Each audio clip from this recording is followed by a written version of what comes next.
pagi anak-anak. Pagi. Sekarang kita mau ngapain hari ini? Ngoplok apa? Yes.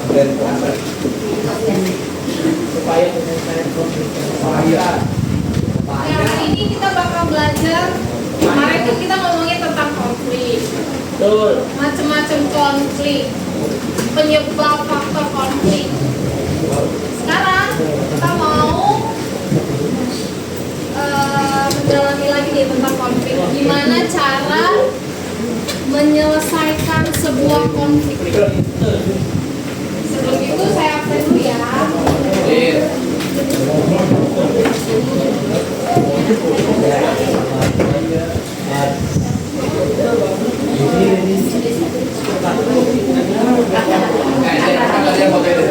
Al-Fatih.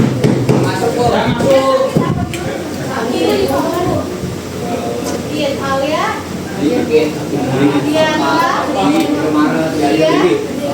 Farhan. Farisa. Gelora. Hafiz. Naura. Lona.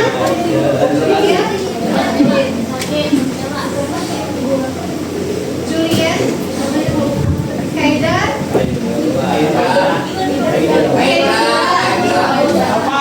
Gimana ya? Kaisan. Kayla. Hamsa. Hamsa Mahira. Tiara. Najia. Muhammad Ali. Fahmi. Sakit juga. Lala. Dava. Wiki. Hafiz. Noval. Evan. Naira. Nazwa. Noval Sapio. Putri Cahya. Putri Salwa. Kaiza. Aku. Safira. Vivi. Gak ada yang dispen. Oke, kita mau ice breaking dulu. Ice breaking nggak?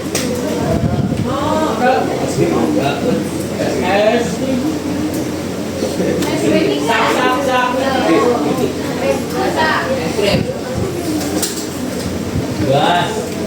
Langsung aja ya.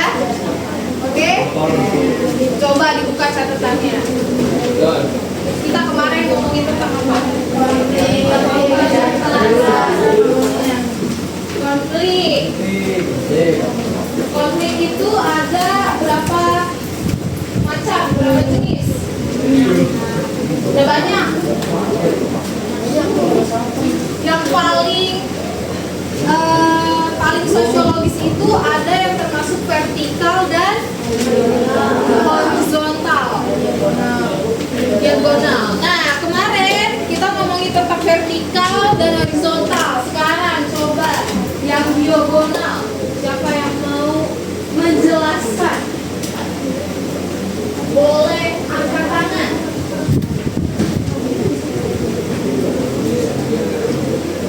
Diagonal. Ada yang udah mengerjakan diagonal?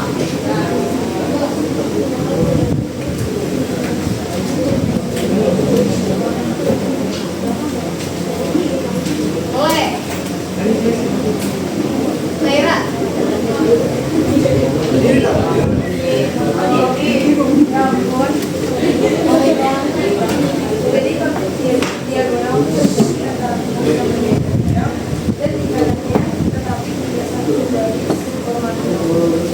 Oke, ternyata konflik itu ada yang diagonal. Diagonal itu terjadi pada sebuah kelompok yang berbeda atau bidangnya beda.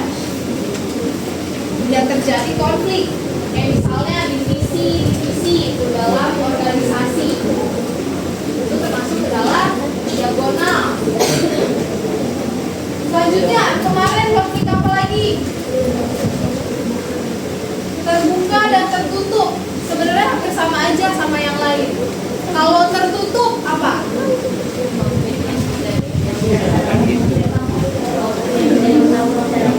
Konflik yang tidak diketahui secara umum, disembunyikan, diam-diam. Nah, biasanya terjadi contohnya di dalam keluarga. Misalnya konflik antara orang tua dan anak. Biasanya tuh kalian diumbar-umbar atau enggak? Enggak kan? Dan diperlihatkan ke orang lain misalnya. Kecuali kalau misalnya dibanding-bandingin sama anak yang lain. Oke. Lalu ada konflik terbuka. Nah, terbuka ini hampir sama kayak peperangan contohnya. Jadi dia tahu semuanya gitu konfliknya. Dan biasanya melibatkan banyak masyarakat, terutama di pemerintahan.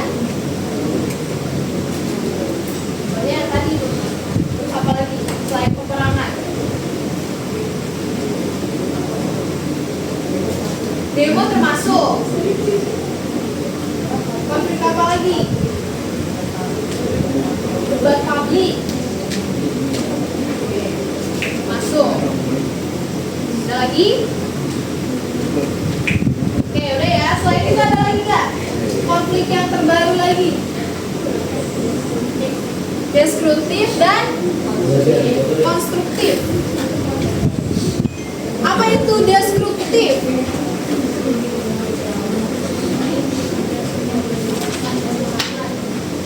Konflik ya? Oke, menimbulkan.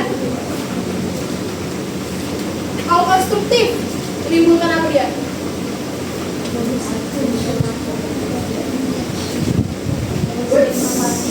Solusi dan inovasi. Jadi sebenarnya kalau destruktif itu konflik yang kekerasan yang gak membangun gitu. Kalau konstruktif baru dia membangun. Membangunnya itu misalnya kayak ada inovasinya, ada pembaharuannya, itu masuk dalam konstruktif. Konfliknya membangun nih, kita harus kayak gimana nih kalau udah berkonflik, udah tahu berbeda, nah itu baru solusinya gimana. Itu membangun kan, konstruktif. Kalau destruktif kebalikannya, dia hancur tuh konfliknya.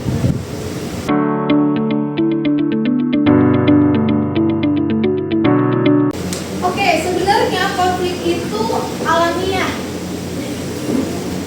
Dia secara alamiah terjadi di masyarakat. Dan itu sifatnya tidak berbahaya ya kalau konflik. Kecuali berbahaya itu ketika sebuah konflik itu terjadi kekerasan. Nah, konflik itu kalau mau terjadi kekerasan perlu adanya upaya penyelesaiannya. Nah, salah satunya manfaatnya untuk masyarakat jadi tenang, masyarakat jadi damai, nggak ada sampai kekerasan, termasuk ke dalam penyelesaian konflik. Nah, di sini definisi penyelesaian konflik itu suatu tindakan. Sosiologi itu ngomongin tentang tindakan seseorang, dan cuma seseorang tapi juga sekelompok. Selain sekelompok, institusi, lembaga-lembaga. Nah, apa tindakan tersebut? Tindakan untuk mencegah, mengurangi, atau mengakhiri konflik. Beda ya, mencegah, mengurangi, mengakhiri, beda ya prosesnya. Guna untuk menciptakan masyarakat yang damai dan harmonis. Nah, menurut sosiologi, strateginya itu pertama ada pencegahan konflik. Pencegahan berarti apa?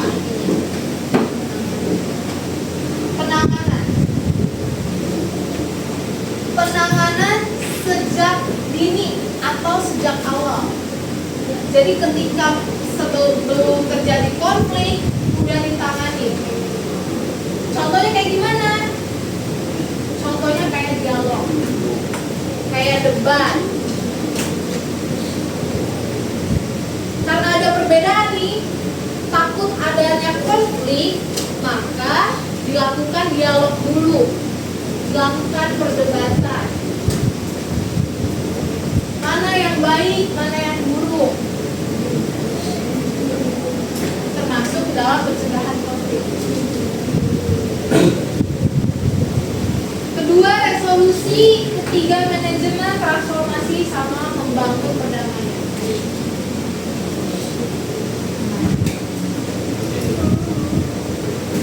Nah, apa yang dilakukan? Pertama, pemantauan perselisihan.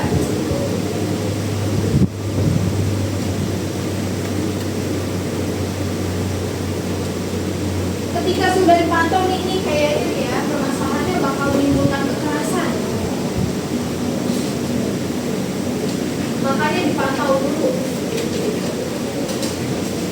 Baru setelah dipantau, gak bisa nih lama-lama nanti bakal jadi ada yang baku hantam gitu, maksudnya ada yang pukul-pukulan. Jadilah menyusun rencana untuk meredam ketegangan.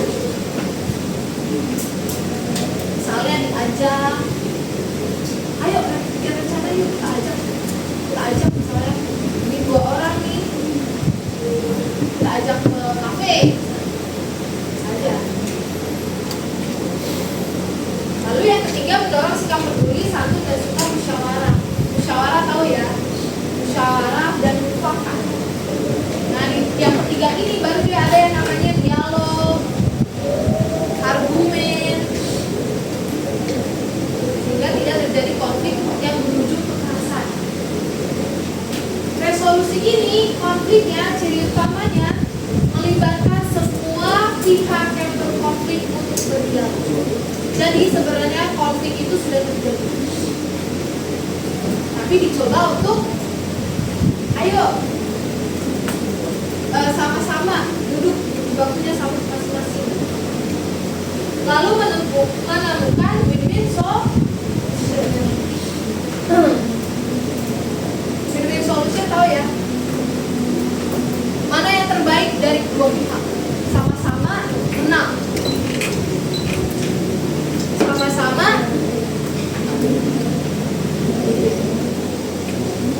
sama-sama apa? Sama-sama adil, sama-sama apa lagi? Mendapatkan hak yang sama, sama-sama utuh. Ya. Lalu yang ketiga, menghindari intimidasi dalam proses penyelesaian.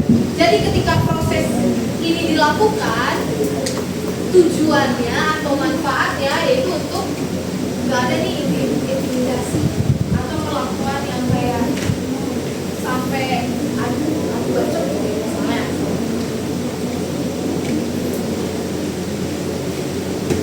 Nah kalau pada kekerasan, resolusi fokus menghentikan aksi dan pemulihan korban. Tahu ya, kekerasan, kalau terjadi kekerasan berarti ada korbannya yang besar. Nah ketika itu terjadi, udah sampai ada visi gitu, apa yang dilakukan? Yaitu langsung tidak menghentikan aksi, dan supaya nggak ada korban lagi. Pertama, melindungi. 2, menyediakan rehabilitas. 3, mendorong pelaku untuk bertanggung jawab. Siapa nih yang melakukan kekerasan pertama? Lihat, dia nih. Lanjut ya. Pertama, pencegahan. 2, resolusi. 3, manajemen. Kalau manajemen itu berarti ada tata kelolanya, ada tata penyelesaiannya, sehingga tidak terjadi konflik atau kekerasan. Sama konflik agar tidak meningkat atau menyebar. Biasanya terdapat dua pendekatan, yaitu pertama berbasis hak atau berbasis kepentingan. Berarti dia lebih formal. Ada dua jenisnya, adjudikasi dan arbitrase. Ada yang tahu sebelumnya adjudikasi itu apa? Ada yang tahu? Adjudikasi itu menyelesaikan sebuah konflik di pengadilan. Dia lebih formal ya.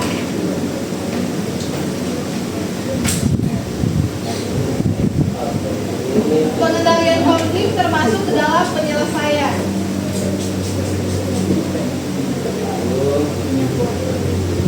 Penyelesaian konflik di pengadilan. Nah, kalau arbitrasi itu pihak ketiga berarti ada tiga yang berkonflik,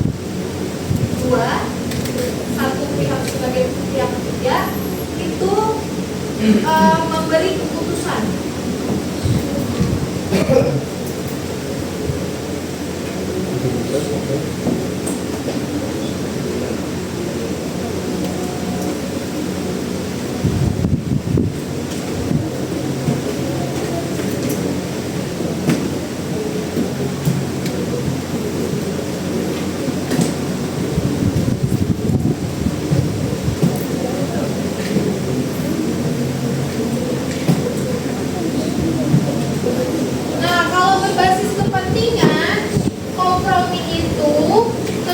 Pihak berusaha menyelesaikan tapi dengan mengurangi tuntutan.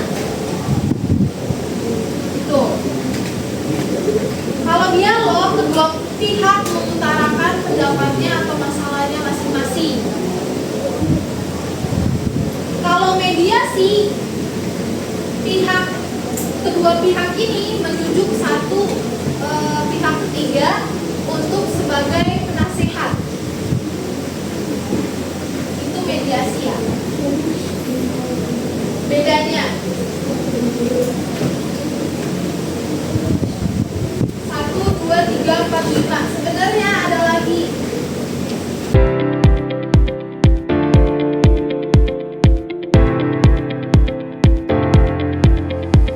Jadi coba kalian cari dulu di internet.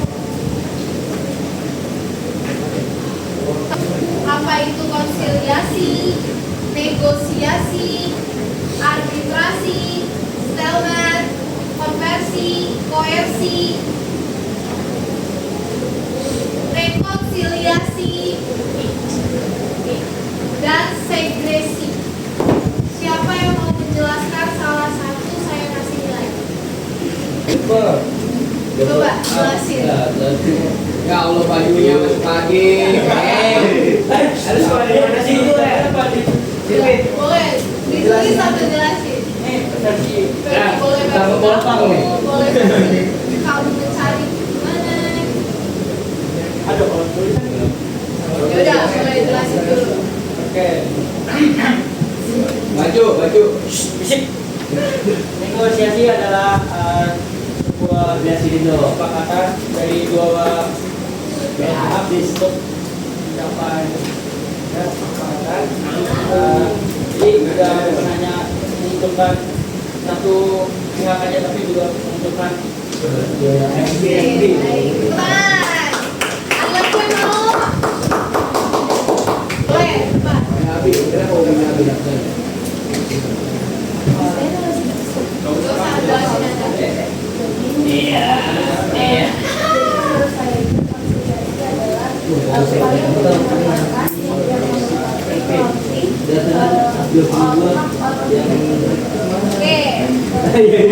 Misalnya ada teman yang masih dua orang, terus karena yang harus disadarkan, kedua artinya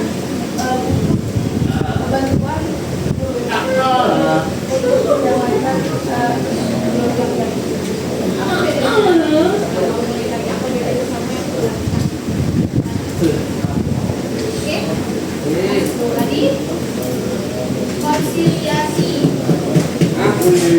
Ya. Kayla. Pak. Dia mau. Tadi rekod. Apaan sih? Konsolidasi itu kayak proses mengumpulkan atau menjelaskan data dari kedua belah pihak untuk apa ya namanya untuk menentukan akurasi dan konsistensi. Oke, jadi kayak misalnya ada konflik dua orang ini berbeda cerita nih, tapi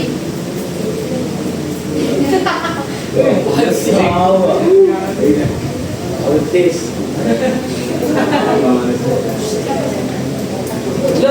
itu sumber permasalahan sosial. Caper. Maksain. Orang bawa kan dah? Autis. Kamu udah password. Kampung ini. Apa sih kedua pihak? Yang data kali. Oh. Ayo. Buset ini juga.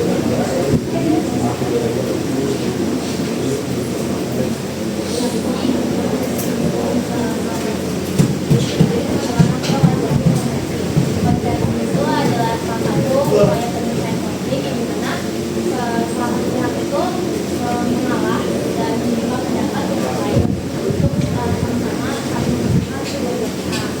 Ya, dari saya tapi kan aku belum jelas itu kapan tunjangannya. Jadi pada akhirnya itu ya melakukan Kedua belah pihak ada salah satu yang mengalah. Oke. Ada lagi? Halo, Kayla, ya. Vivi, Kiara.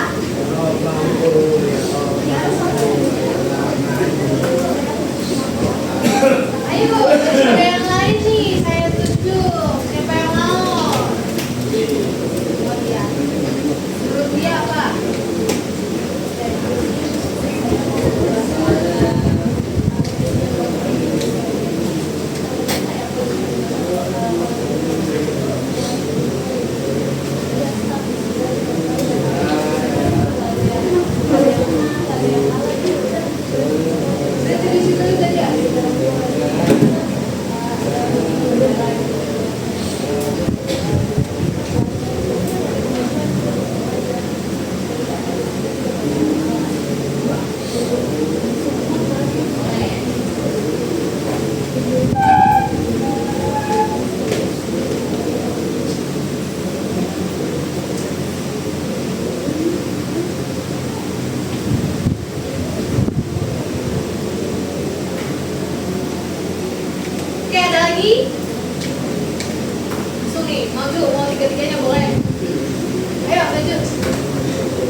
Oke, ini jadi bahan tugas kalian ya. Nama di depan nanti saya tambahkan nilainya ya.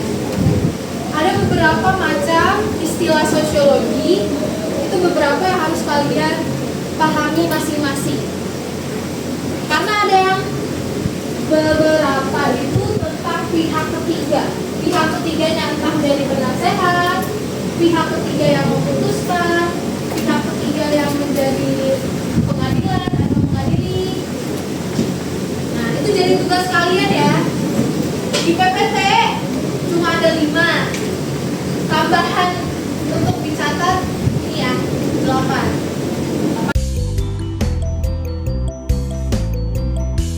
Oke, selesai deh bab konfliknya.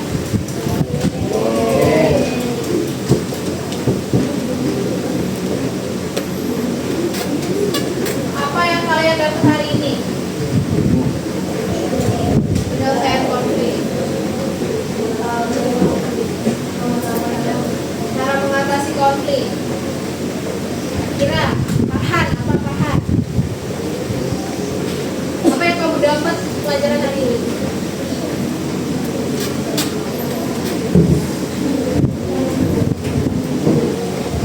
Konflik, kenapa?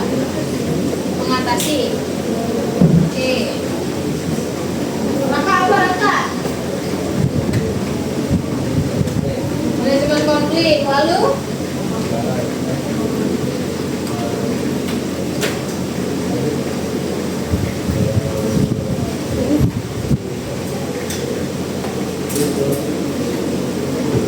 Bapak.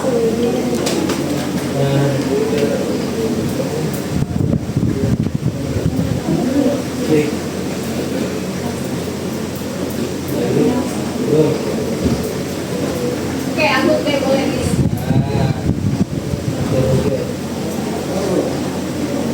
Boleh kamu apa yang kamu dapat pelajaran hari ini?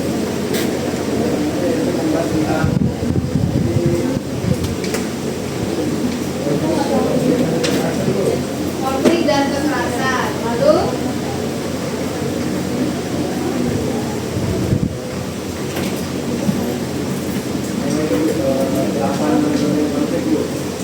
Delapan manajemen konflik. Oke. Lalu ngomongin apa tuh? Ada apa aja delapannya? Negosiasi, arbitrasi, standar, konversi, koersi, rekonsiliasi, sama sekresi. Oke. Tugasnya ngapain, Nopal? Jelaskan.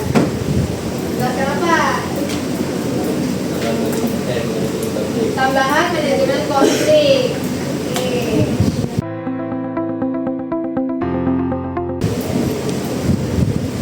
Oke. Hari ini selesai. Kemarin saya ada janji hadiah ya? Ya.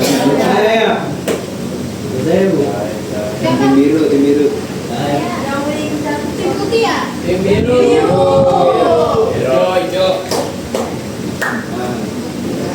Oke. Sekian pembelajaran hari ini. Semoga ilmunya bermanfaat. Nanti hari Rabu kita ketemu lagi. Pembahasannya kita sama semua. Biar kalian ingat gitu ya. Terus ngebahas lagi tentang 8 manajemen konflik. Contoh-contohnya, dampak-dampaknya. Oke, terima kasih untuk kelas 11. Terima kasih ya.